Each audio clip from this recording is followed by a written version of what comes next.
السلام عليكم ورحمة الله وبركاته. إن الحمد لله نحمده ونستعينه ونستغفره ونعوذ بالله من شرور أنفسنا ومن سيئات أعمالنا. من يهده الله فلا مضل له ومن يضلل فلا هادي له.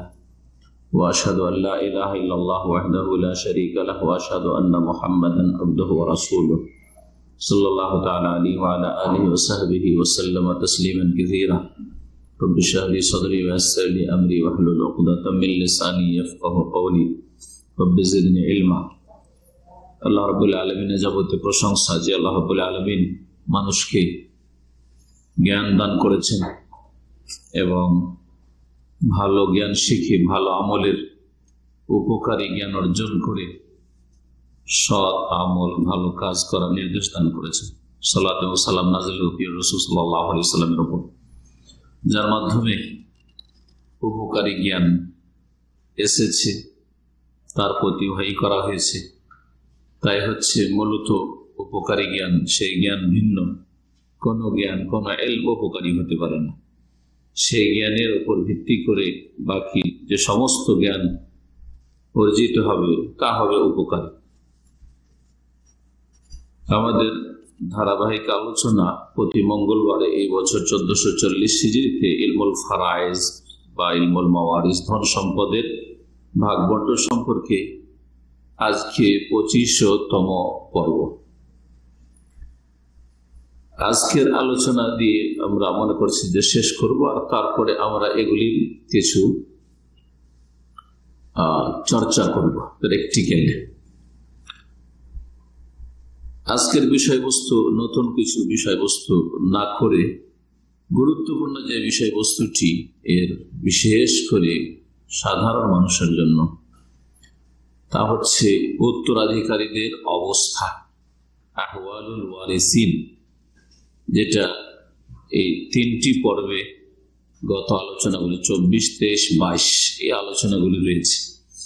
বিস্তারিত সংক্ষেপে শুধু অবস্থাগুলি আবার আমরা উল্লেখ করব, আর আপনারা এগুলিকে মনে রাখার চেষ্টা করবেন, আর এগুলি মনে রেখে আগামী সপ্তাহ থেকে প্র্যাকটিস করবেন, এক্সারসাইজ করবেন। প্রায় 40টির মতো অবস্থা রয়েছে, উত্তরাধিকারীদের 40-এর মতো অবস্থা রয়েছে। তার মধ্যে আমরা শুরু করেছিলাম মেয়ের অবস্থা দিয়ে। কাদের অবস্থা? এমন উত্তরাধিকারী যাদের জন্য আল্লাহ রাব্বুল আলামিন পরিমাণ নির্ধারিত করেছেন বিশেষ করে, আর তারপরে তখন ওতে কোন কোন অবস্থায় আসাবা হবে এই সবগুলি। মেয়ের অবস্থা সম্পর্কে কিছু মনে আছে যে মেয়ের কয়টি অবস্থা, কত পাবে? টোটাল কয়টি অবস্থা? 3টি অবস্থা। মাশাআল্লাহ, মেয়ের হচ্ছে 3টি অবস্থা। প্রথম অবস্থা হচ্ছে অর্ধেক পাবে। জি, বলবো না যে কখন, কারণ সময় লেগে যাবে, সবটি আজকে আমি শেষ করে দেবো। সবগুলি অবস্থা 3 দিনের আলোচনা আজকে সংক্ষেপে দিই। অর্ধেক পাবে কখনো কখনো। দ্বিতীয় অবস্থা হচ্ছে যে সোলোসান 2/3 অংশ পাবে। জি, 2/3 অংশ মেয়েরা পাবে। জি হ্যাঁ। তৃতীয় অবস্থা হচ্ছে যে মেয়েদের সাথে যদি ছেলে থাকে, মৃত ব্যক্তির মেয়েদের সাথে বা মেয়ের সাথে যদি ছেলে থাকে, তাহলে তারা আসাবা হয়ে যাবে। তারপরে পুরুষ মানে ভাই 2 ভাগ আর বোন হচ্ছে 1 ভাগ, যাদের ছেলে মেয়ে 2 রকমই আছে। এই 3টি অবস্থা তাহলে মেয়ের হয়ে গেল। ছেলের মেয়েদের অবস্থা, এদের কয়টি অবস্থা রয়েছে নোট করেছেন? মাত্র ছেলের মেয়েদের অবস্থা প্রতি ছেলের ঘরের, যাদেরকে নাতিন বলছেন আপনারা, ছেলের মেয়েদের অথবা ছেলের যদি ছেলের না থাকে তাহলে ছেলের মেয়েদের 5টি অবস্থা রয়েছে। মুশকিল, যখন আপনাদের আত্মীয় তো এরকম আসলে কেমন করে ভাগ করে দেবেন যদি অবস্থায় না জানা থাকে। 5টি অবস্থা রয়েছে। প্রথম অবস্থা হচ্ছে অর্ধেক। দ্বিতীয় অবস্থা হচ্ছে 2/3 অংশ। এই দুটো তো মেয়ের ক্ষেত্রে পড়লাম, এটা ছেলের মেয়ে একটু দূরে হলো। তৃতীয় অবস্থা হচ্ছে ষষ্ঠাংশ সদস্য, 6/1 চতুর্থ অবস্থা হচ্ছে যে যদি মৃতের ছেলে থাকে আর মেয়ে থাকে তাহলে আসাবা করে দিবে, এই ছেলেরা মেয়েকে কি করে দিবে, মেয়েদের আসাবা করে দিবে। পঞ্চম অবস্থা হচ্ছে যে আপন সন্তান, আপন ছেলের সন্তান যদি থাকে তাহলে ছেলের মেয়ে কি হয়ে যাবে, মাহজুব হয়ে যাবে, আড়ে পড়ে যাবে, বঞ্চিত হয়ে যাবে। আপন ছেলে যদি থাকে তাহলে কি হয়ে যাবে, ছেলের মেয়েরা বঞ্চিত হয়ে যাবে। এই হচ্ছে 5টি অবস্থা। তারপর উল্লেখ করেছিলাম স্বামী স্ত্রীর অবস্থা। প্রথম স্বামী দিয়ে শুরু করি। স্বামীর অবস্থা কয়টি? 2টি। মাশাআল্লাহ, এটা সবচেয়ে সহজ। যতগুলো অবস্থা রয়েছে তার মধ্যে স্বামী আর স্ত্রীর ভাগটা সবচেয়ে সহজ। স্বামীর অবস্থা হচ্ছে 2টি। স্বামী হচ্ছে ওয়ারিস, উত্তরাধিকারী। তাহলে কে মৃতকে? স্ত্রী। অর্থাৎ স্ত্রী ধন সম্পদের স্বামী কত পাবে, এই ক্ষেত্রে 2টি অবস্থা রয়েছে। একটি হচ্ছে অর্ধেক, হ্যাঁ, আর আরেকটি হচ্ছে রুবু, মানে 4/1। একটা হচ্ছে অর্ধেক নিস, আর একটা হচ্ছে রুবু, মানে 4/1, 4 আনা। 8 আনা আর 4 আনা, সোজা 8 আনা 4 আনা। আরেকটি অবস্থা, আরেকজন হচ্ছে কি স্ত্রী। এখন স্ত্রীর অবস্থা, স্ত্রীর অবস্থা মানে স্ত্রী হচ্ছে ওয়ারিস, আলোচনা চলছে কিন্তু উত্তরাধিকারীদের অবস্থা, ওয়ারিস যারা ভাগ পাবে তাদের অবস্থা। স্ত্রী ওয়ারিস, তাহলে মৃতকে স্বামী মারা গেছে, স্ত্রী আছে, এর কয়টি অবস্থা আছে? এরও 2টি অবস্থা আছে। একটি অবস্থা হচ্ছে রুবু, 4/1, হ্যাঁ, 4 আনা। আর একটি অবস্থা হচ্ছে 8/1 সমন, হ্যাঁ, মানে 2 আনা, মানে 8/1। তাহলে এই হয়ে গেল কয়জন অবস্থা বর্ণনা করলাম? 4 জন অবস্থা বর্ণনা করলাম। সহোদর বোনের অবস্থা, আপন বোনের অবস্থা কয়টি রয়েছে জানা আছে? কমপক্ষে এতটা নোট রাখেন, প্রথম থেকে নোট রাখেন। মেয়ের কয়ের অবস্থা বললাম? মেয়ের 3টি, ছেলের মেয়ের 5টি, স্বামীর 2টি, স্ত্রীর 2টি। খালাস, এইটা নোট রাখেন কমপক্ষে, তখন খুঁজবেন যে অবস্থাগুলি কি হবে। আপন বোনের 5টি অবস্থা রয়েছে। আপন বোনের 5টি অবস্থা। প্রথম অবস্থা হচ্ছে অর্ধেক। বোন কখনো কখনো কি পাবে? অর্ধেক পাবে। দ্বিতীয় অবস্থা মানে কোন কোন অবস্থায় 2/3 অংশ পাবে, 2/3। তৃতীয় অবস্থা হচ্ছে যে আসাবা বেগাইরি হবে, মানে ওই বোনের সাথে যখন ভাই আছে তখন কি হবে, এই ভাইয়ের দ্বারা সে কি হয়ে যাবে, আসাবা হয়ে যাবে। চতুর্থ অবস্থা হচ্ছে আসাবা মাগাইরি, আসাবা মাগাই, অন্যের সাথে হয়ে আসাবা। আগেরটাতে কি ছিল? 3 নম্বরে ভাইয়ের সাথে ছিল, এইখানে তার সাথে আছে মৃতের মেয়ের সাথে। মৃতের 1 মেয়ে আছে আর 1 বোন আছে, 1 মেয়ে আছে 1 বোন আছে, তখন কি হয়ে যাবে, আসাবা মাগাইরি, অন্যের সাথে হয়ে, মানে মেয়ে অর্ধেক আর বোন অর্ধেক, এই আসাবা, এক কথা আসাবা। পঞ্চম অবস্থা হচ্ছে মাহজুব হয়ে যাবে, আড়ে পড়ে যাবে। কখন?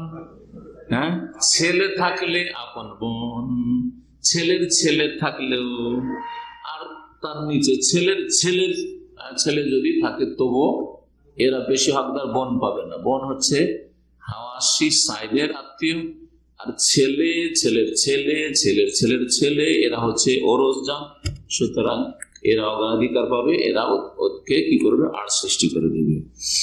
এবং বাপ যদি থাকে, বোন আছে আর বাপ কে আছে, বাপ আছে, তাহলে বাবা সব নিয়ে যাবে আর বোন পাবে না।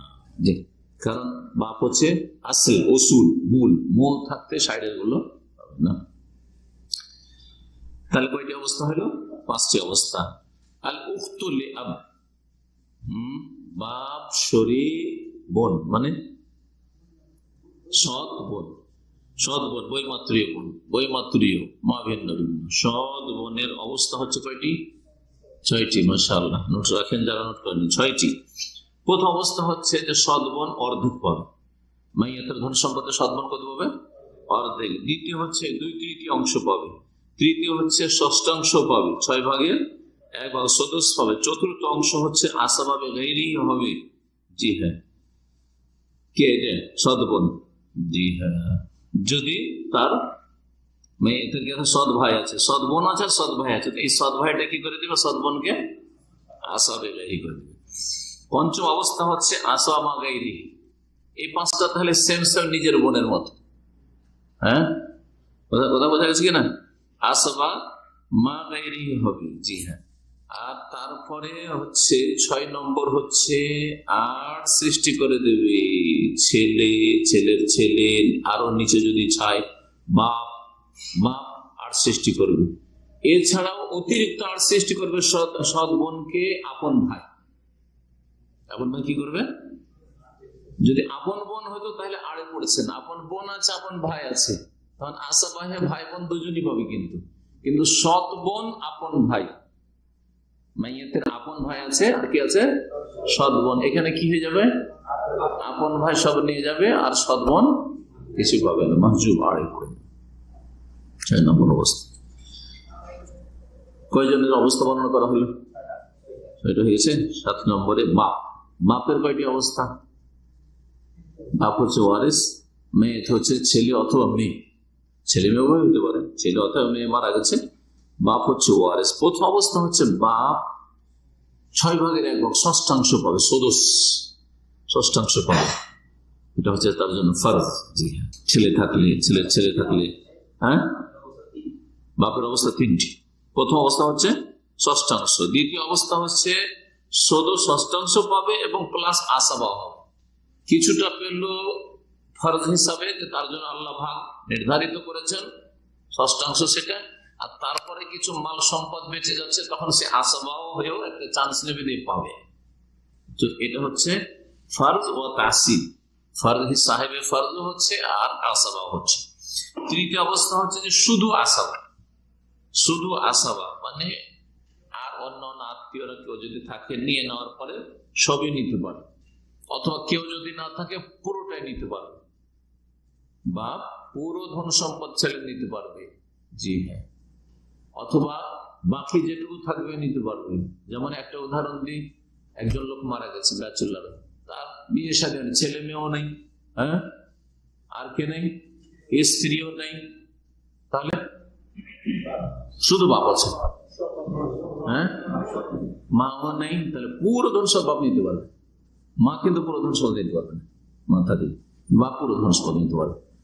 আর একটা অবস্থা হচ্ছে যে মাইয়াতের স্ত্রী আছে আর বাপ আছে, স্ত্রী কত পাবে?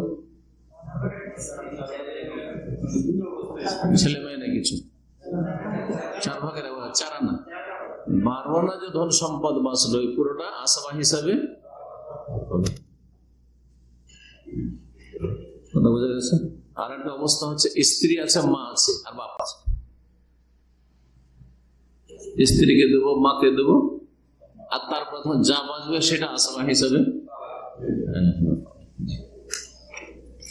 তৃতীয় অবস্থা হচ্ছে আসামা হওয়া। তাহলে হয়ে গেল বাপের অবস্থা। এখন মায়ের অবস্থা দেখি। মায়েরও 3টি অবস্থা। মায়ের কয়টি অবস্থা? 3টি অবস্থা। প্রথম অবস্থা হচ্ছে তৃতীয় অংশ। মা খুব পেলে কত পাবে? সবচেয়ে বেশি পরিমাণ যেটা 16, মানে তৃতীয় অংশ। তৃতীয় অংশ 4 আনা হয়, 1 টাকাকে 3 ভাগ করলে 4 আনা হয় না, 33 পয়সা হয়। 4 আনা বললে 25 পয়সা 4 আনা, ঠিক না? হিসাব বুঝতে হবে। যখন রোবো বলবো বা 4 ভাগের 1 ভাগ বলবো তখন 4 আনা, 3 ভাগের 1 ভাগ বলবো তখন। তো প্রথম অবস্থা হচ্ছে তৃতীয় অংশ। দ্বিতীয় অবস্থা হচ্ছে ষষ্ঠাংশ, 6 ভাগ মা পাবে, 6 ভাগের 1, একেবারে অর্ধেকে নেমে আসলে ওর চাই। তৃতীয় অবস্থা হচ্ছে যে 16 বাকি অবশিষ্ট ধন সম্পদের 3 ভাগের 1 ভাগ, 3 ভাগের 1 ভাগ, কিন্তু অন্যরা নিয়ে যেটা বাঁচলো সেটা 16, তো সেটাও কম হবে প্রথম অবস্থা চাইতে কম। প্রথম অবস্থা টোটাল ধন সম্পদের 3 ভাগে হবে, তো টোটাল ধন সম্পদ 16 আনাতে 33 হয়ে গেল। কিন্তু কেউ কিছুটা ধরেন 4 আনা নিয়ে নিয়েছে, 4 আনা নেওয়ার পরে 12 আনা বাঁচছে, 12 আনার মধ্যে 3 ভাগের 1 ভাগ, তখন 25 পয়সা হয়ে গেল। তো পরিমাণ কমলো না, কমলো না? এই তো মায়ের হয়ে গেল। এখন কয়জন আত্মীয় হলে যায় না, আমার কাছে লিস্টে নাম্বার দেওয়া নেই, মনে আছে কয়জন হলো? 8 জন হয়েছে। মাশাআল্লাহ। 10 জন সন্দেহ করলেন নাকি? আচ্ছা, একবারে আমরা শেষখানে ধরে নেব।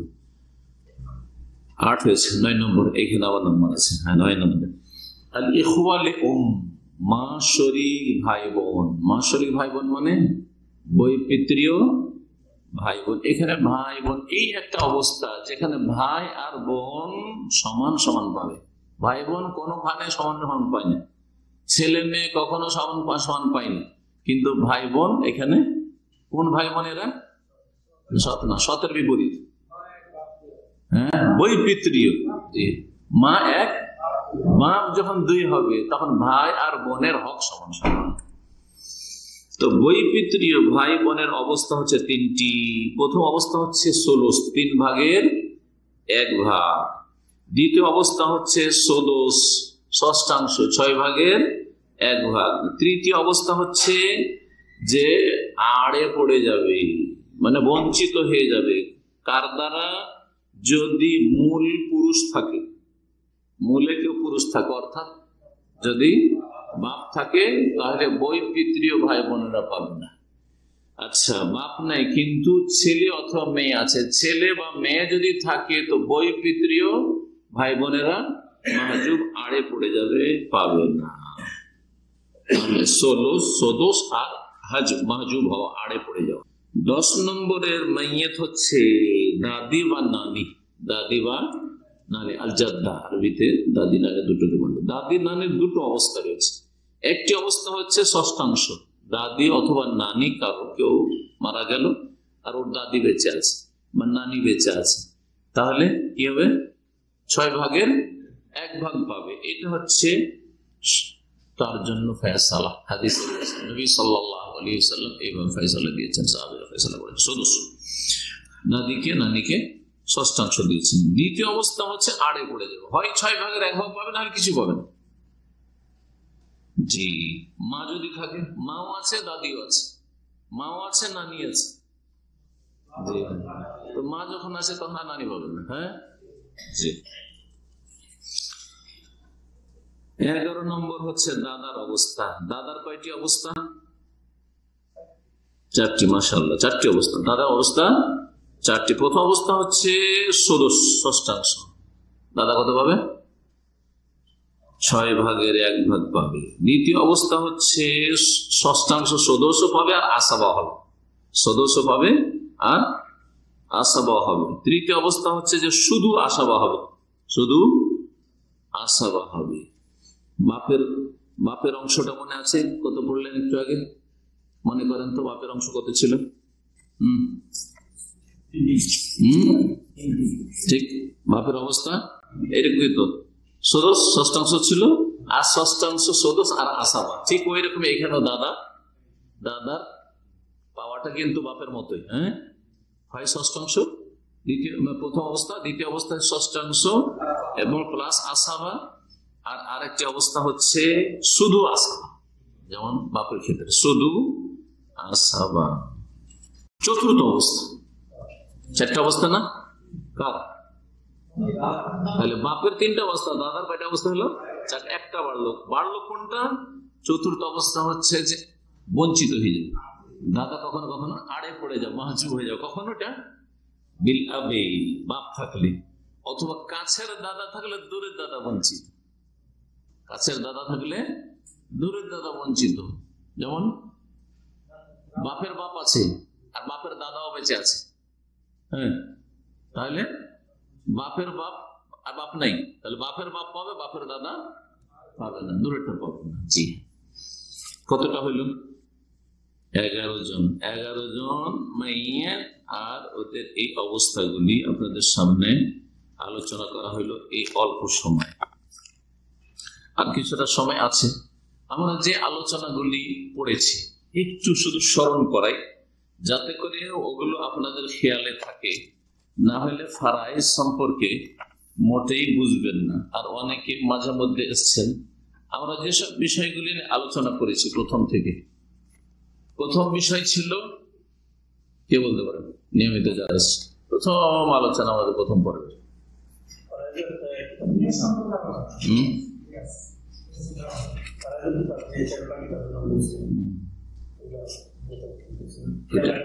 এটা 1 নম্বরে ছিল না, কোরআনে কারীমের আলোকে ফারাইজ, কোরআনের আলোকে ফারাইজ মানে কোরআনের আয়াতের আলোকে ফারাইজ, হাদিস, হ্যাঁ হাদিসের আলোকে ফারাইজ, আর তার সাথে সাথে অথবা একটা পর্ব ছিল ফারাইজ পরিচিতি, হ্যাঁ ইলমুল ফারাইজ, মুকদ্দমা ফি ইলমুল ফারাইজ, ঠিক বলছেন। ফারাইজ সম্পর্কে একটা ভূমিকা, হ্যাঁ ভূমিকা স্বরূপ আলোচনা। তাহলে 3টা আলোচনা প্রথম দিকে, কোরআনে আছে ফারাইজের কথা, হাদিসে যে ফারাইজের মাসাইলগুলি আছে, আর একটা হচ্ছে ফারাইজ সম্পর্কে, ফারাইজের ভূমিকা, অর্থাৎ এই সাবজেক্টের উপরে যে সব লিখনি। জি হ্যাঁ, জি হ্যাঁ, তাহলে ওইটা ভূমিকাটা প্রথম ছিল, ভূমিকা প্রথম ছিল, তারপর কোরআনের আলোকে ফারাইজ, হাদিসের আলোকে ফারাইজ, আর তারপরে আমরা আলোচনা করেছিলাম মনে আছে আল হুকুকুল মুতাআল্লিকা বিত্তারিকা ওয়া বিল মাইয়িত, মৃত ব্যক্তির পরিত্যক্ত ধন সম্পদের সাথে যে হকগুলি বা প্রাপ্যগুলি জড়িত। মরে গেল একটা মানুষ, ওর ধন সম্পদের সাথে কার কার হক জড়িত রয়েছে, হ্যাঁ কাকে আগে দিতে হবে, 1 নম্বর, 2 নম্বর, 3 নম্বর, 4 নম্বর, এই বিষয়গুলি ছিল। আর তারপরে আলোচনা ছিল ইরসের আরকান, যেমন ইসলামের রুকুন আছে, ইমানের রুকুন আছে, আছে না, সালাতের রুকুন আছে, হজের রুকুন আছে, তেমনি ইরস মানে ধন সম্পদের ভাগ বন্টনের রুকুন আছে, জি আরকান। এই আরকান গুলি নিয়ে আলোচনা হয়েছে। কখন ধন সম্পদের ভাগ হবে, ভাগ হইলে স্তম্ভ এর রুকুন লাগে। এক রুকুন হচ্ছে যে মাইয়াত হইতে হবে, না মরলে তো ধন সম্পত্তি ভাগ হচ্ছে না, মানুষ না মরলে তো ভাগই হইত না, মানুষ যদি না মরতো কেউ তাহলে তো কখনো ভাগ হবে। তাহলে ওয়ারিস মৃত ব্যক্তি যে ওয়ারিস বানানেওয়ালা হতে হবে, আর ওয়ারিস হইতে হবে, আর ধন সম্পদও থাকতে হবে। ওয়ারিসও আছে আর মৃত আছে আর নিঃস্ব, ধন সম্পদ নাই করবে। জি তো আর কারণ ইরস 3টি। ইরসের কারণ, কি কারণে ওয়ারিস হবে, কি কারণে উত্তরাধিকারী হবে, এই সম্পর্ক 3টি বিষয় উল্লেখ করেছিলাম। জি হ্যাঁ, এটা হচ্ছে বংশীয় সম্পর্ক নাসা, আরেকটি হচ্ছে বৈবাহিক সম্পর্ক, স্বামী স্ত্রীর ভাগ পায়, স্ত্রী স্বামীর ভাগ পায়, কিসের ভিত্তিতে, ওর সাথে রক্তের কোনো সম্পর্ক নেই। হ্যাঁ বৈবাহিক সম্পর্ক থাকলে তালাক দিয়ে দিলে পাবে না, তালাক দেওয়ার 1 ঘন্টা পরে মারা গেল, শেষ। ইদ্যুৎ পার হইতে হবে, ইদ্যুৎ পার হয় 1 ঘন্টা পরে, যতক্ষণ ইদ্যুৎ পারে না ওর স্ত্রী আছে। কিন্তু 3 তালাক, যে 3য় তালাক হয় তাহলে তো 7 শেষ। ওসব ফিকি মাসলা মশলা। তাহলে এটা একটা বিষয় সংক্ষেপে। আর কানুল ইরস হয়ে গেল, আসবাবুল ইরস হয়ে গেল, ওয়ারিস হওয়ার শর্ত, শর্তাবলী রয়েছে, সেগুলিও কয়টি রয়েছে, হ্যাঁ 3টি রয়েছে। ওয়ারিস হওয়ার শর্ত হচ্ছে 3টি, সব উল্লেখ করবো না। ওয়ারিস হইতে বাধাও আছে, যেমন শর্ত আছে তেমন বাধাও আছে। হ্যাঁ বাধা কয়টি, বাধা কয়টি, 2টি। ওয়ারিস ছেলে বাপের ধন সম্পদে ভাগ পাচ্ছে না, কি কারণে, কয়টি কারণ হইতে পারে, না না আমি কয়টি কারণ বলতে পারছি, 3টি, মাশাআল্লাহ ঠিক কারেক্ট। হানাফি মাযহাবে 4টি বলেছিলাম, হানাফি মাযহাবে 4টি বলেছিলাম না। চতুর্থ ওরা কি বলছে, দেশান্তর হয়ে গেলে, একজন কোন দেশে নেশাটি পেয়ে গেল, ধরেন সৌদি আরব বা বাহরাইন নেশাটি পেয়ে গেল, আর আরেকজন বাংলাদেশে থেকে গেল, তাহলে একজন আরেকজনের হবে না। কিন্তু এর দলিল কোথাও নেই, সেজন্য এটা 3 মাযহাবের আইম্মায়ে কেরামরা না করেছেন, ভিত্তিহীন বলছেন, বুঝেছেন। ইখতিলাফ দ্বীন ঠিক আছে, দিন যদি ভিন্ন ভিন্ন হয়ে যায়, হিন্দু আর মুসলিম, হ্যাঁ খ্রিস্টান আর মুসলিম, ইহুদি মুসলিম, নাস্তিক আর মুসলিম, ওয়ারিস হবে। কিন্তু ইখতিলাফুদ দারাইন, দেশ আলাদা হলে ভাগ পাবে না, ঠিক না। জি। সুতরাং যারা বাংলাদেশ থেকে কোনো দেশে পাড়ি দিয়ে চলে যাচ্ছে তারা ধন সম্পদে ভাগ পাবে। জি। ইরসে বাধা। তারপরে আলোচনায় ছিল আমাদের পুরুষ উত্তরাধিকারী কতজন পুরুষ ধন সম্পদে ভাগ পায়, কিছু মনে আছে? মাশাআল্লাহ, কিছু মনে আছে? তাহলে 15 জন পুরুষ হচ্ছে। কয়জন? 15 জন পুরুষ উত্তরাধিকারী হবে, ধন সম্পদে ভাগ পাবে। মহিলা কয়জন ভাগ পাবে? 10 জন। তাহলে টোটাল আমাদের কাছে 25 জন পুরুষ আর নারী মিলে কি 25 জন ওয়ারিস, মানে উত্তরাধিকারী, যারা ধন সম্পদে ভাগ পায় বিভিন্ন অবস্থায়।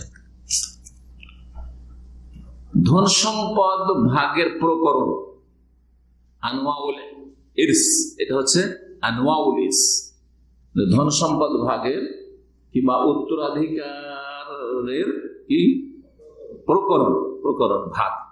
এটা 2 ভাগে বিভক্ত, একটা হচ্ছে ফরজ আর একটা হচ্ছে তাসিব। একটা হচ্ছে আল্লাহ তার জন্য পরিমাণ নির্ধারণ করেছেন যে অর্ধেক পাবে, নিস পাবে, বা সলুস পাবে, বা রবু পাবে, বা সদুস পাবে, বা সমন পাবে, বা সলুসাইন পাবে ইত্যাদি। আর একটা হচ্ছে যে পরিমাণ নির্ধারণ করা হয়নি, কেউ না থাকলে সব নিতে পারবে, আর কেউ থাকলে ওদের দিয়ে থুয়ে যা বাঁচবে সবটাই নিতে পারবে, বাকিটা নিতে পারবে। তাহলে ওদেরকে আসাবা বলা হয়। আসাবা আর সাহেবে ফরদ বা আসাবে ফরদ যেটাই বলবেন, নবিল ফরুজ বলা হয় তাদের। ফরদ হিসাবে কতজন আর আসাবা কতজন ইত্যাদি এসব বিস্তারিত ওতে পড়া হয়েছে। তারপরে যেসব পরিমাণগুলি কোরআন দ্বারা নির্ধারিত, যে পরিমাণটা নির্দিষ্ট করা আছে আল্লাহর পক্ষ থেকে, যে অমুক এতটা, অমুক এতটা, অমুক অবস্থায় এতটা পাবে, এগুলোকে বলে আল ফরুজুল মুকাদ্দারা, সুনির্ধারিত পরিমাণ সমূহ, সুনির্ধারিত পরিমাণ সমূহ ফি কিতাবিল্লাহ তাআলা, কোরআনে কারীমে কতটি? 6টি। মাশাআল্লাহ, তাহলে কিছুটা তো ফায়দা হয়েছে। সব না মনে থাকলো কিছু তো আলহামদুলিল্লাহ। 6টি কি? একটু আগে বললাম অর্ধেক। কেউ আছে কত পাবে? অর্ধেক পাবে। কেউ অর্ধেকের অর্ধেক, রবো 4 ভাগের 1 ভাগ 4 আনা পাবে। কেউ ওর অর্ধেক মানে 8 ভাগের 1 ভাগ 2 আনা পাবে। আবার কেউ 2/3 পাবে। আবার কেউ 1/3 পাবে। কেউ 1/6 পাবে, সদস্য পাবে। 6টা হয়ে গেল। এটা এইভাবে বলেছিলাম আপনাদের। ওপর থেকে যদি বলে সবচেয়ে বেশি পরিমাণ 2/3, আর তারপরে অর্ধেক 2, তারপরে 1/3, তারপরে রবো 4 ভাগের 1 ভাগ রবো, আর তারপরে সদস্য 6 ভাগের, তারপরে সমন 8 ভাগের। আর নিচে থেকে গেলে ওইভাবে জানে সমন, তারপরে সদস্য, রবো, তারপরে সলস, সলস, নুস, সলসান। এগুলো কে কতটা পাবে এগুলো নিয়ে বিস্তারিত আলোচনা হয়েছে। তারপরে আসাবা সম্পর্কে বিস্তারিত আলোচনা। আসাবা কত ভাগে বিভক্ত? আসাবা কত প্রকার? না, কেউ 3 বলেছে মনে হয় না? 3 বলেছে তো, কিন্তু আসতে বললে ভুল। আসতে বলে যদি ঠিকও করে, এটা হলো আজকালকার এই যে সাধারণদের ফেসবুকে আর ইয়েতে হোয়াটসঅ্যাপে ফতোয়া দেওয়ার মতো। ফতোয়া অনেকে ঠিক দিচ্ছে, কিন্তু গুনাহগার। যার দলিলের ইলম নেই আর মুফতি সাজার জন্য ফতোয়া দিচ্ছে, গুনাহগার তারা। তো ঠিক ওই রকমই যদি অনুমান ভিত্তিক কথা বলেন, বলি একটা ছেড়েই দিই, 3 বলি, সবাই 2 বলছে, আমি 3 বলি, একটা তো লাগবে, তো ভুল। সহি করলো ভুল। তারপরে আরেকটা মাসলা আলোচনা করেছিলাম, হাজব, আড় সৃষ্টি করার বিষয়। আড় সৃষ্টি করার বিষয়। আত্মীয়রা 3 প্রকারের একটা বিষয় নিয়ে আলোচনা হয়েছিল। যদিও এর মধ্যে হাজবের মধ্যে আলোচনাটা এসেছিল। আত্মীয় হচ্ছে কত প্রকারের? 3 প্রকারের। কি কি? নিচে মানে ফরু, শাখা, আর উপরে অসুল, মূল, আর পাশে হাওয়াসি, চাচারা হাওয়াসি, সাইডের, নিজের সাইডের নয়, বাপের সাইডে। একটা বিষয় আলোচনা করতে, তাসিল মানে মাসলা বানাবার কায়দা কানুন। এটা তাসিলের বিষয়টি হচ্ছে অঙ্কের বিষয়। এটা সম্পর্কে একটা আলোচনা করেছিলাম, এর উপরে বিস্তারিত। যারা ভালো ভগ্নাংশ বুঝে তাদের জন্য এটার দরকার নেই, আর যারা ভগ্নাংশ বুঝে না তারা এটা ভালো করে বুঝবো না। তো তাসিল হচ্ছে আসল বের করে কয়েকজন পাচ্ছে বিভিন্ন পরিমাণগুলি, তো এরাকে কোন অঙ্ক দিয়ে ভাগ করলে বিনা ভাঙনে ভাগ করে দিতে পারবো, এটা হচ্ছে তাসিলের বিষয় ছিল, যার একটা সংক্ষেপ আলোচনা করেছিলাম। তারপরে আমরা চলে এসেছি ওয়ারিসিনদের অবস্থা সম্পর্কে। ভাবলাম যে ওয়ারিসিনদের অবস্থাটা খুব গুরুত্বপূর্ণ, এটা অন্য অন্য কিতাবাদিতে আছে। এতে অন্য সিস্টেম, ওই যে যেখানে পরিমাণগুলির কথা বলেছে না কোরআন কারিমে যে রয়েছে, ওই পরিমাণগুলি কে কত পরিমাণ পাবে ওইভাবে বর্ণনা করে দিয়েছে। তো ওইভাবে ওই মনে রাখা যায়, আর এভাবে ওয়ারিসিনদের অবস্থান হিসাবে মনে রাখা যায়। ওয়ারিসিনদের অবস্থান হিসাবে মনে রাখলে বেশি সুবিধা, সেই জন্য এটাকে একটু ভালো করে 3টি পর্বে আলোচনা করলাম, আর আজকে শুরুতেই পুরোটাই আপনাদের সামনে মোটামুটি পেশ করলাম। আর এই নিয়ে আমাদের ফারায়েজের আলোচনা শেষ করলাম। জাযাকুমুল্লাহু খাইরান। আল্লাহ যেন আমাদেরকে নেক আমলে তৌফিক দান করেন, ইলমান নাফি, উপকারী জ্ঞান দান করেন। আল্লাহুম্মা ইন্না নাসআলুকা ইলমান নাফিআ ওয়া রিজকান তাইয়্যিবা ওয়া আমালান মুতাকাব্বালা ওয়া শিফাআ মিন কুল্লি দা। সাল্লাল্লাহু আলা নবিয়িনা মুহাম্মদ ওয়া আলা আলিহি ওয়া সাহবিহি।